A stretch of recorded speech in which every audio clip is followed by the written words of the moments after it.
Halo, apa kabar semuanya? Perkenalkan, saya Inul dengan NIM 22104177727 dari kelas 4. Pada video kali ini, saya akan memaparkan rangkuman dari video yang telah dikirim oleh Bapak Adi Mursalin SEMM pada mata kuliah Supply Chain Management. Latar belakang. Yang menjadi latar belakang dari Supply Chain Management yang pertama adalah very important. Jadi, Supply Chain Management ini merupakan bagian yang terpenting pada sebuah perusahaan. Supply chain management yang baik mengindikasikan daya saing dari perusahaan tersebut. Berikut yang melatar belakangi bahwa supply chain management ini selain itu sangat penting juga prosesnya sangat kompleks. Jadi, manajemen rantai pasok merupakan hal yang sangat kompleks, terlebih lagi apabila diaplikasikan pada perusahaan yang besar. Jadi, kalau untuk perusahaan yang besar ini wajiblah begitu ya untuk memiliki sistem informasi supply chain management. Kemudian kita lanjut, apa definisi dari SCM? Jadi definisinya yaitu kegiatan yang memanfaatkan teknologi informasi untuk mengelola semua proses yang terlibat dalam pembuatan produk, mulai dari pengelolaan bahan mentah hingga produk jadi yang sampai ke tangan konsumen. Kemudian komponen supply chain management dibagi menjadi 3. Yang pertama upstream.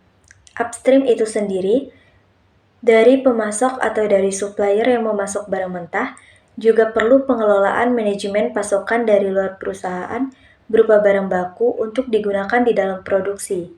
Jadi, juga dikelola di dalam supply chain management. Yang kedua adalah proses produksinya sendiri atau sering disebut sebagai proses internal.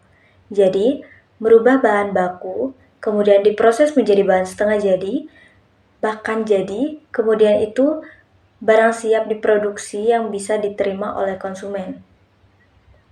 Kemudian, komponen yang berikutnya adalah downstream.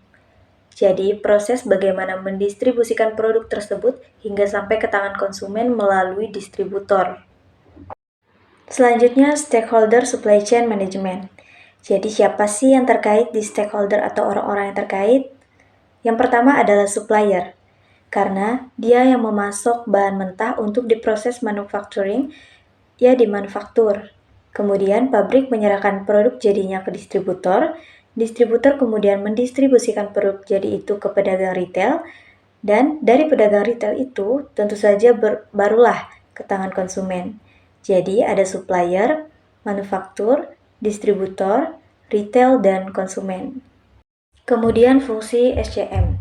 Yang pertama adalah manajemen pembiayaan fisik, yakni termasuk pengadaan alat-alat produksi, kemudian termasuk bahan baku yang akan diolah menjadi bahan jadi, dan biaya lainnya yang termasuk pembiayaan fisik. Kemudian yang berikutnya adalah mediasi distributor atau mediasi pasar. Jadi di mana perlu kapan harus mensuplai ke pihak retail khususnya stoknya apa saja, berapa jumlahnya, tentu saja diatur dalam mediasi distributor. Kemudian yang berikutnya adalah pembiayaan non-fisik. Jadi SCM ini juga memanage masalah pembiayaan. Jadi memastikan dan mengatur pembiayaan terkait misalnya survei pasar, perencanaan produk, dan biaya lainnya di luar pemilihan fisik. Kemudian tahapan SCM. Ini dibagi menjadi beberapa bagian. Yang pertama pemesanan, lalu yang kedua perencanaan, yang ketiga pengadaan, yang keempat produksi, yang kelima inventory, yang keenam pengiriman, dan kemudian yang terakhir retur. Fitur utamanya dari sistem informasi inventory.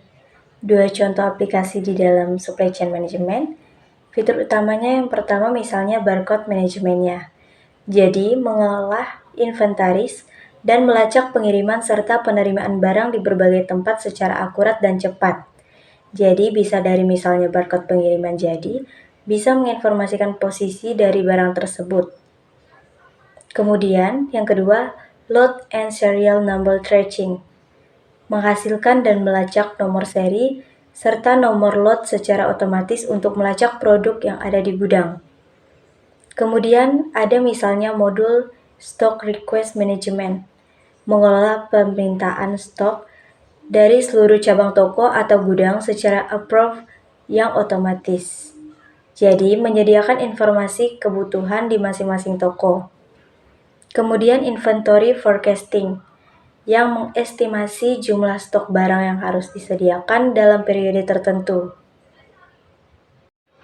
Kemudian inventory valuation, melakukan evaluasi inventaris di seluruh gudang setiap akhir periode pelaporan hanya dalam hitungan detik. Kemudian yang berikutnya stock aging analysis, adalah analisis usia stok dan menentukan tingkat stok untuk barang yang terjual cepat dan lambat.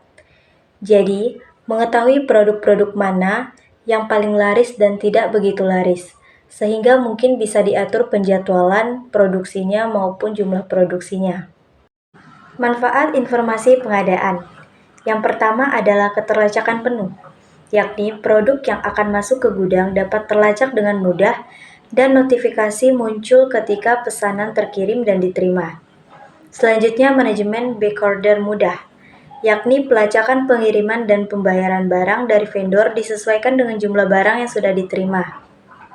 Selanjutnya, biaya procurement terkontrol, yakni aktivitas procurement lebih terkendali dengan manajemen budgeting dan cost center per departemen atau proyek.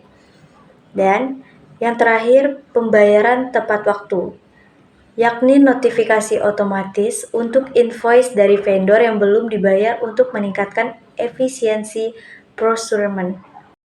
Fitur-fitur utama untuk sistem informasi pengadaan. Misalnya yang pertama adalah PO, RFQ, dan PR Management. Merupakan tahapan yang dilakukan di sebuah bisnis atau organisasi untuk melakukan penawaran kepada penyedia barang atau vendor atau supplier. Umumnya, ini penawarannya terdiri sangat detail seperti apakah itu barang atau jasa. PR Approval Management. Jadi, menyetujui atau menolak dari pengajuan pembelian dari berbagai lokasi bisnis, departemen, atau karyawan hanya dengan misalnya sekali klik. Kemudian online portal for supplier. Vendor dapat berbagi katalog melalui vendor portal dan melakukan proses tender untuk mendapatkan penawaran terbaik dengan mudah. Yang berikutnya adalah vendor atau supplier rating. Jadi, kita bisa mengukur tingkat kinerja atau tingkat layanan dari vendor atau supplier kita. Kemudian blanket order management adalah sebuah fitur yang mengirimkan secara berulang otomatis apakah barang sesuai dengan harga dan waktu yang telah disepakati. Selanjutnya, fitur limited cost calculation yang mengetahui biaya total pembelian produk termasuk misalnya pajak, biaya kirimnya, asuransinya, konversi mata uang.